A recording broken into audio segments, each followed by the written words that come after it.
Welcome back to the Storyrant podcast. I'm your host, Eric Malikyte, and today I've got CT Phipps with me again, indie author extraordinaire, as we attempt to review and discuss Daredevil Born Again. And before we get too far into this, yes, this will be a spoiler discussion, so you have been warned. Anyway, Charles, go ahead and introduce yourself. Hey, this is Charles Phipps, aka CT Phipps, author of the Supervillainy Saga, Agent G, Infiltrator, Cthulhu Armageddon, and many, many other books. Please check them out if you have the time. Plug. Yeah, the links will be down below for you guys to check those out. I definitely recommend the Supervillainy and Cthulhu Armageddon series. Those are extremely entertaining. They're both funny, a little bit gross, So if you like violence, if you like, the superhero shenanigans and whatnot and superhero parody genres, then you're going to enjoy that stuff. And if you're here watching this video, you probably enjoy superhero stuff. Anyway, let's go ahead and start this off. So first off, I want to say I was absolutely right in thinking that this show would go the route of collectivism as opposed to the idea that Daredevil and his costume friends alone would get the job done. I want to ask if you think this story went where you thought it would. Oh, it pretty much ended about where I expected. The whole point of Daredevil Born Again is that it's not an adaptation of the comic book by Frank Miller, but is an adaptation of Devil's Reign, which is a much later story about Wilson Fisk becoming mayor of New York and instituting a police state. So I always knew it was going to get much worse before it got better. And in this case, going with the original podcast that we did about is he a Trump analog or is he not, I think they were always going to take the fundamentals of Wilson Fisk, a quote-unquote bad guy becoming a man in legitimate power and going full authoritarian dictator on it. Oh, yeah. I will say, initially you disagreed with me on him being a direct Trump allegory, but I think you were a bit wrong in that take right there. Because I think he is a direct Trump allegory. Even though not all of the details match up, the things that he's doing are just like what the Trump Justice Department is doing, especially with the lack of due process and how the Punisher cops are dealing with people on the street, claiming looters are actually vigilantes by putting masks on them after, riddling them with bullet holes and whatnot. Do you think you've reassessed that, or you want to clarify that? I still think it's more of a generic authoritarian dictator sort of thing there, because Wilson Fisk is so incredibly detailed in the Daredevil series. You can't just make him into an analog for Donald Trump there, because he's very much Wilson Fisk if he managed to get an elected office there. And while there are certainly similarities, I'm going to say I don't precisely feel Trump so much as it very much feels like the fall of a democracy. And we've got so many analogs for that in fiction already. But, if people want to draw direct parallels between Trump and Wilson Fisk, I understand that as well. I mean, it's not too terrible there. George Lucas thought Emperor Palpatine was a good substitute for Richard Nixon. And yeah, I've been seeing a lot of memes involving the death of liberty and whatnot in the prequels for Star Wars compared to the situation we're in right now. So yeah, the existential dread is strong with us, isn't it? Yeah, I'm remembering that Lex Luthor became president of the United States, and everyone was going like, "That's such a stupid idea. No real estate and business mogul who with a history of criminality would ever get elected president." Womp womp. Yeah. Then again, I also had the exact same feeling about the Gotham City earthquake, where the whole premise was the government left a major U.S. city in ruins after a natural disaster. Womp womp. Yeah. We could be here all day, man. These are very serious topics, but if you guys can't tell, I'm fucking tired. Just after the news cycle and everything coming out about that prison in El Salvador. Oh God, yes. I'll leave it at that today. But yeah, I'm good. Whew, I go with Mark Twain. We laugh at the things that terrify us. Yeah, exactly. But I did think that one of the reasons why I think this is a direct response to a degree to the at least MAGA as a movement and the fascism that is really prevalent on the right now is the resistance message at the end of episode 9. I feel like that wasn't so much a message for the people in the show as a message to the audience in a way. And I felt very strange about that, knowing that this is a Disney production in a way. It is a Disney production. I'm tired. I'll shut up. Yeah. Well, it's definitely an interesting point there. And some people have actually already criticized the message at the end, which is surprising from the perspective of progressives, because resist is a word that was very strongly thrown about during the first Trump administration. And a lot of people felt that it hadn't translated into action. And I disagree. I think it's a very powerful message that definitely is directed at the audiences there. And the fact it comes from Disney, yes, but I also point out the fact this is very much the pet project of Sana Amanat, and I'm probably getting her name wrong, who was the co-creator of Miss Marvel and definitely knows about community organizing. So I wouldn't go so far to say as we have to necessarily say that the Disney Corporation as an evil conglomerate has suddenly joined the side of good, so much as the people involved in this storyline and producing this show very much had the freedom to say this message. Yeah, I wasn't suggesting that. I was just more surprised that they let this get as political as it did.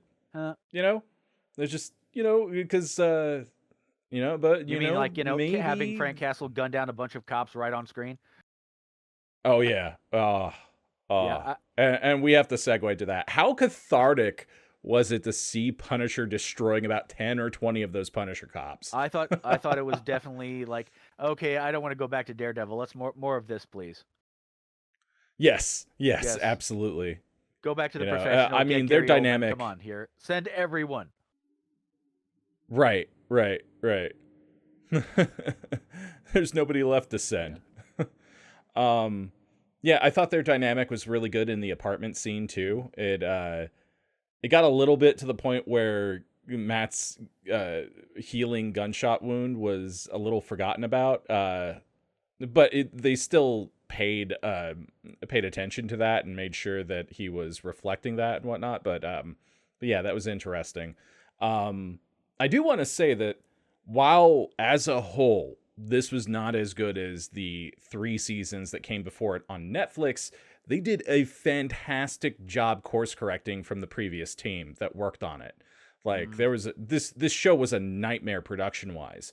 So I can't wait for the next season and the black suit we've been seeing in the set photos. Oh, yeah. It's going to be a wild ride. I'm going to actually take a more nuanced view on this kind of situation there, because I've been in many, many pointless internet arguments over comparing this to the original Netflix series and how a retool affected the story or not. And my general opinion is, yes, everyone remembers the Netflix Daredevil series, and well, it should there as a fantastic production.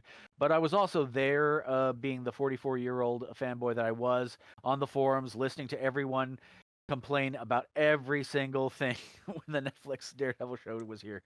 And, it's like, yeah, season 3 is practically perfect television as far as I'm concerned, and I love season 1 there, but season 2 is a lot more divisive, and we just sort of mentally erase the fact that Defenders is a vital part of the Daredevil Netflix storyline, at least as they set it up. Yeah, and honestly, I don't think Defenders is that bad.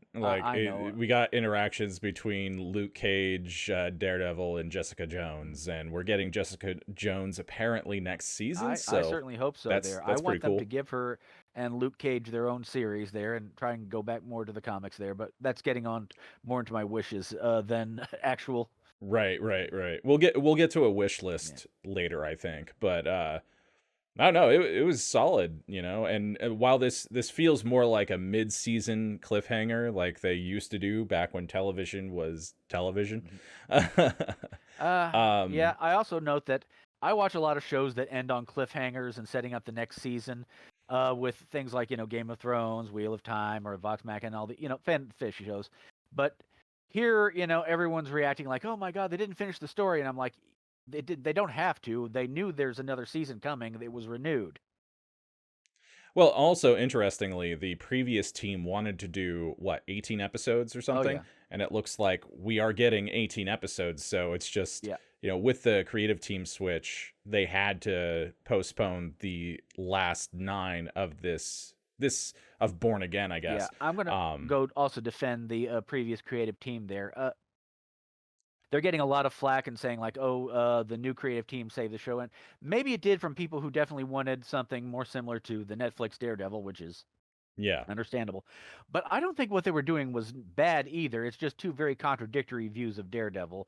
This version, they were going for a lighter, kind of softer adaptation of later Daredevil stories there, and again, much more episodic. But the whole thing is fundamentally, I think the two showrunner groups disagreed on what the premise of the show was about. Because the first one was like, what if Daredevil, Matt Murdock, was trying to change and not be a Daredevil anymore? And the same for what if Wilson Fisk is actually trying to go straight? Well, immediately the new showrunners go like, yeah, let's get them back into their classic selves as quickly as possible. yeah, yeah. And I do like I don't care if we see Daredevil in costume.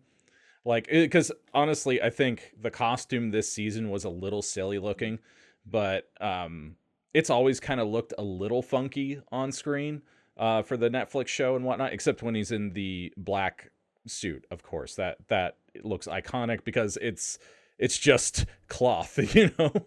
I definitely understand that there, and I liked how they did have the Gladiator's character make the new costume in the original Netflix series, and it's like it's actual body armor, and it does things that actual physics do not allow, which is how it should be. And remember, in the first Yeah. episode, we saw Bullseye put like 5, 6 knives in him, and Matt just keeps Uh-huh. going. And that is one thing I will complain about for the entirety of the season is the way just people just shrug off lethal injuries. Yeah, That's always been a yeah, I mean, problem like, Matt in killed those live 2 action cops in superhero the fare. first, couple of episodes when he was in that room there. You heard their necks breaking and so on, and then next episode, yeah, he has a little bruise on his face. Right. Yeah, later, Matt is shot in a hospital, and now he's getting into these acrobatic fights in his room. I believe it a little more with Matt, especially if it was a clean wound and didn't hit any vital areas, but it's still gonna hurt like hell, I and they at least show him limping around and I stuff. mean, say he's been, like, in a few days of coma or whatever, just or, Right, right, imply right, some and had time a skip. chance to somewhat heal. Yeah. Because like he's definitely in the Netflix show suffered ridiculous wounds, like freaking cuts, like straight up. I think it was a comma on a chain, a bladed comma on a chain in his stomachs, Oh, like yeah. in his guts. Yes. You know, that probably should have killed him. I'm well aware Just of that saying. there.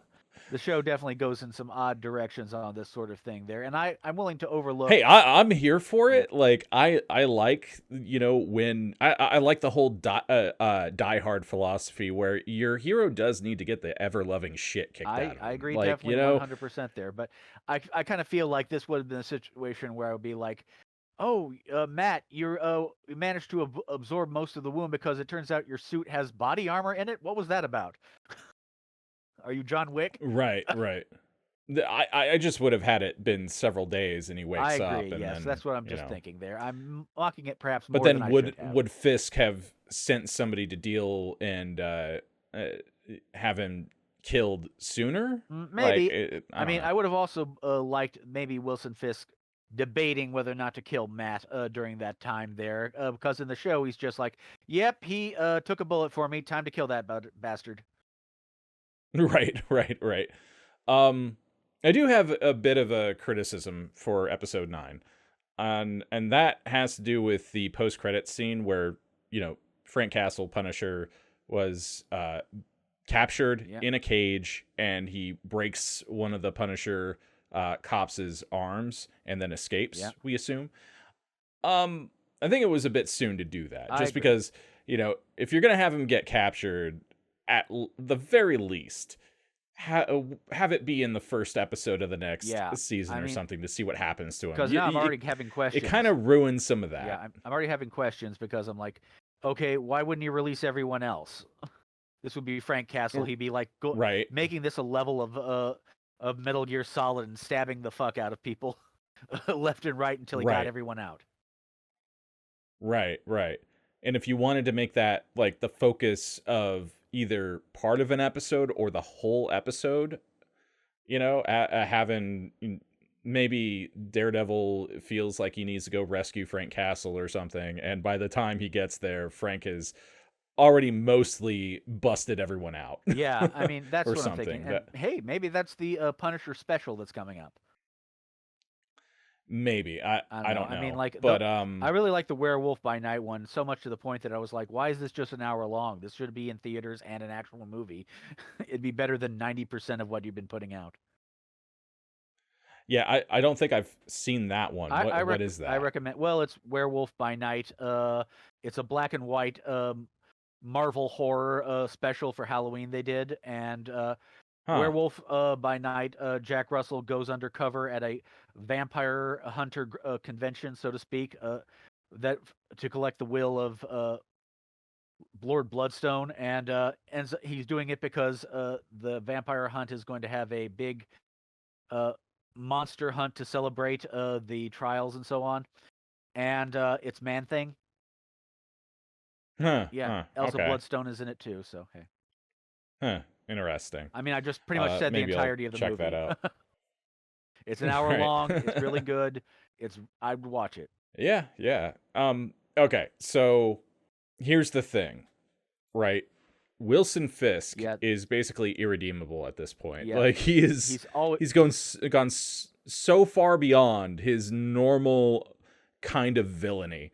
Do you think Fisk is gonna even survive to the end of next season? I'm going to say that I don't actually think Wilson Fisk was ever redeemable, but he's always been so much up his ass that he believes he's a good man doing necessary things. Because in season 3, he had one of the FBI agent's children killed, and he's always been going after. Oh yeah.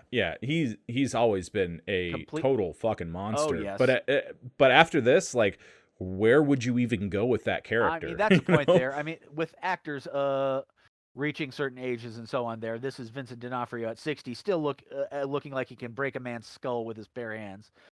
I think MCU Kingpin definitely has superpowers. He's a closeted mutant. That's my theory. Right. Seriously. Yeah, but like he is just a force of nature, and the effects that they used, practical or otherwise, I don't know exactly how they did it, crushing the commissioner's skull was fucking brutal. That was probably the most metal thing that we've seen on screen for any Marvel thing ever. Yeah, I'm gonna comment and say that the final episode really feels like they were trying to give an apology for it. It's like, this was not nearly dark enough, but everything is going to be super dark going forward. We promise you. Well, here's the thing, and this has been pointed out a lot by other people, is like, it's had about as much action as the Netflix series typically did. There was usually one action scene per episode, sometimes a little more than that.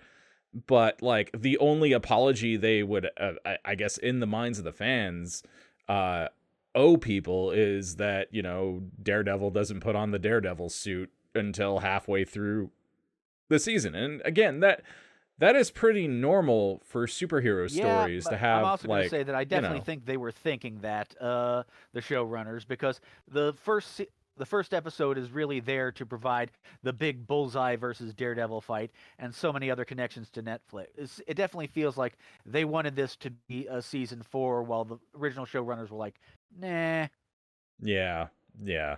It's like my favorite of after the episodes, rewatching that fight, I think they touched it up a little bit in post and patched the episode or what have you, because it looked a lot better the second time I watched it. Well, maybe it is, and maybe it isn't there, but I do think a lot of this is an attempt to Frankenstein monster stitch up 2 very different show views, and neither of them would have been bad in my opinion there. I would have watched either one, and I would have enjoyed them, but you can definitely tell they split the difference, and that kind of leads to a lot of jerkiness. Yeah, I was watching a thing on Paul Dini's run on Detective Comics. I don't know if you're familiar with that run. Yeah, I have it. Oh, you have it. Oh yes. Wow. Well, I'm just going to be I'm like jealous. I basically have three separate worlds in my comic book genre. There's Spider-Man, Batman, primarily animated series, but anything that's like that is what I am, and Daredevil. So Right. I'm a very specific street level genre kind of guy. I can definitely get behind that.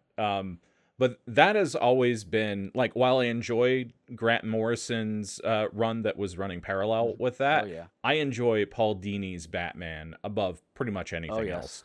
And there is something to be said about his standalone stories. His standalone stories are great, but they weren't catching a lot of interest at the time because, it was all about these big crossover events, these, massive 12-issue storylines, which, admittedly aren't that massive, especially if you grew up reading manga like I did.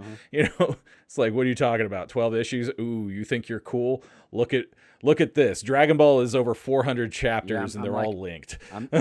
I feel so tragic that I will never get the end of Berserk. 20 years waiting. Oh, I know. That sucks. Yes. That sucks. It would be like George R. R. Martin writing, like sending the chapters out every few months. Right.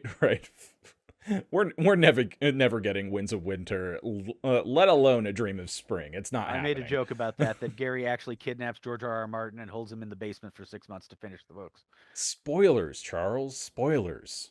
Well, that's how we got it done. We've pretty much reviewed Daredevil Born Again at this point, so I'm going to ask you some questions regarding Gary himself. What was the inspiration behind Gary?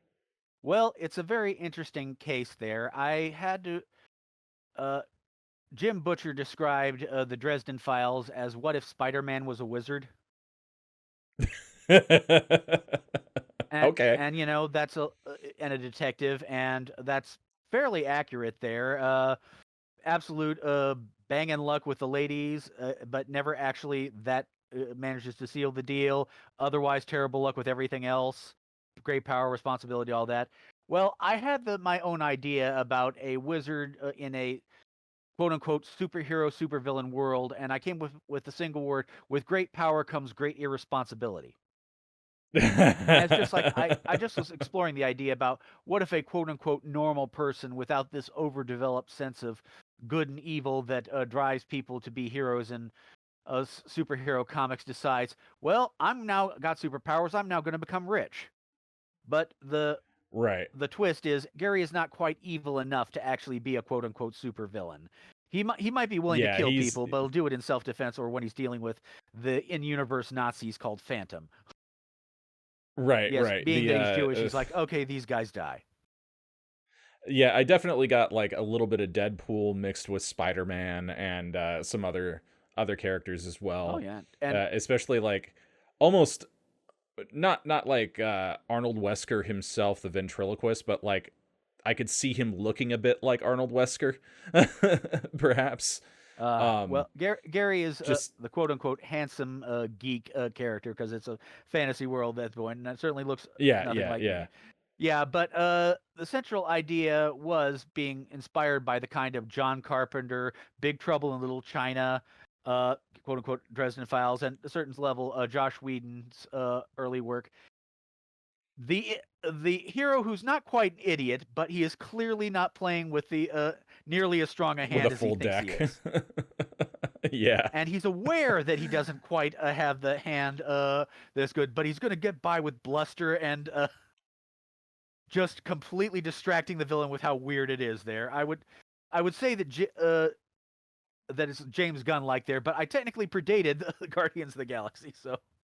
Yes, you did. Yes, so technically he's ripping off Me-Man, but otherwise that he has the same idea I was going for with that this very immature person is still technically on the side of good-ish. Right. Yeah, he's I think that's your most endearing character, ironically, because he's, technically kind of a villain. Yes. And it's always fun to also play him off more serious kind of characters. His wife isn't a nag about it. She fully supports him in the kind of Mary Jane way. I think you should definitely do this there, but pulls him back from, this is an incredibly stupid idea. You need to rethink his entire philosophy. Right, right, right. uh yeah, that's a lot of fun. Oh yeah. It was also extra fun too because I decided to give Gary some henchmen and I decided to base them on characters that weren't obscure at the time but hadn't received much media attention. Those being Harley Quinn and Bane. Yeah. I could see that. Yeah, I that definitely saw that that with changed a the little bit, and luchador. the characters went in their own direction. But yeah, it's like, oh, I guess I wasn't the only person with this idea. Yeah, yeah. Like the whole big evil brute person actually is a really good dad behind the scenes trope is always entertaining. I mean, it can be overdone, but I feel like you struck a nice balance right there with that. Oh yeah. When you actually get to later in the series, we'll also see how Gary reacts to dealing with his family and the quote unquote softer side of the bad guy who shoots the hell out of things. Yeah, right. Right. Okay, so where do we see the next half of the story going? Like, I think it's going to be really tense. Like, I think it's going to hit the ground running. I definitely think that there's also another level of this show that is something I feel kind of bad about saying because I'm reading into the motivations of the executive producer and showrunner, but I definitely feel like next season is going to be where they wanted to start with this, and the fact there was already 6 episodes filmed, and they had to add the additional episodes just to bring everything back to the place they needed to begin with.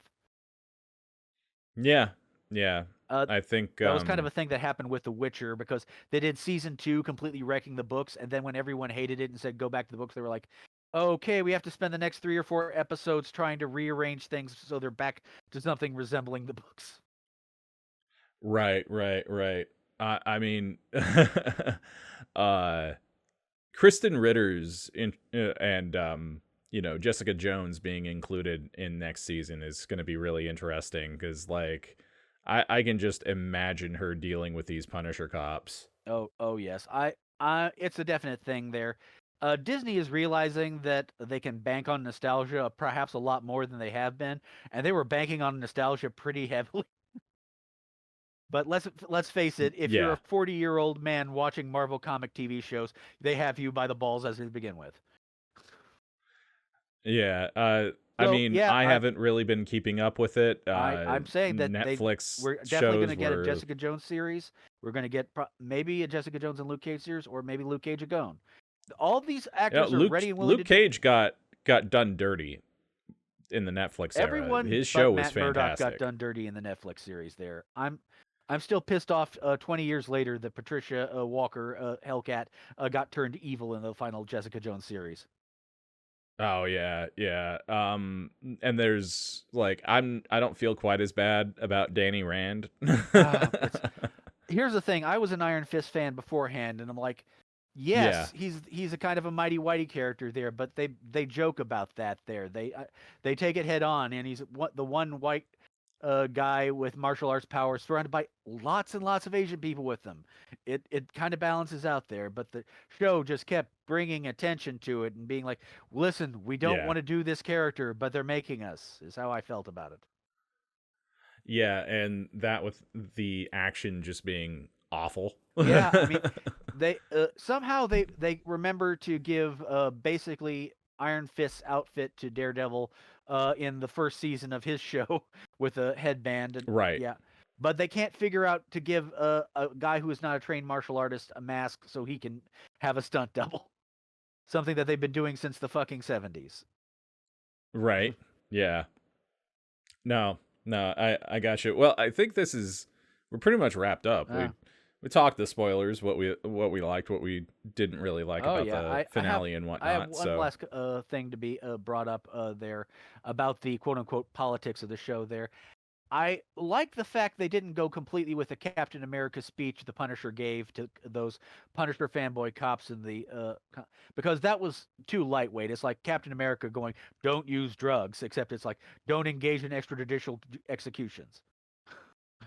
And Right, that's right. that's not Frank Castle there. Either the cops are going to get their asses beat or he's going to put them in the ground. Right, right. He's not a character that does a lot of posturing, Yes, you he know? does not. He does not lecture. He's a man of action, not words. There and here, Yeah. Frank is kills a shit ton of these dirty cops there, and he and here's the thing: they're not even dirty because everything they're doing is quote unquote legal under the new regime. The fascist cops, let's Well, call them. fascist cops, Yes, yeah. and Nazi cops. definitely, and I definitely like that there. But I also felt like the speech was better for the fact that Castle is muttering his way through it there because he clearly did not expect to have to make a speech, and he's not one who normally does Right. it. But you can get the rough draft of it here. These people are contemptuous for giving up their quote unquote normal lives and civilization to try and imitate him, and a bit like Wolverine at his darkest. Frank Castle is like, I'm not someone to admire. I am a deeply fucked up individual, and I know this. Right. Yes, yes, I want the violence to stop with me. I don't want to perpetuate it among to the next generation. Yep. Yep. Okay, and that's Well, I think about covers. I think overall I would rate it an 8 out of 10 with the warts and all, with this season. It was a good time, and I'm looking forward to the next season. Yeah, it's a patched together mess at times there, but it's still a very good patched together mess there. I love both quote unquote sides of the show, and together I think they did pretty well. I'd say an 8.5. I would have loved some more Deborah Ann Wall, but we got her in the end. Well, what did you guys think of Daredevil Born Again? Did you like it? Did you hate it? Did you love it? Let us know in the comments down below. Give Charles a shout out too. Check out his books linked below in the description and pinned comment. And yeah, do all that algorithmic jazz. Like, subscribe, ring that bell, share this video with someone who enjoys storytelling, breakdowns, podcasts, all that sort of thing. And we'll see you next time, Space Cowboy.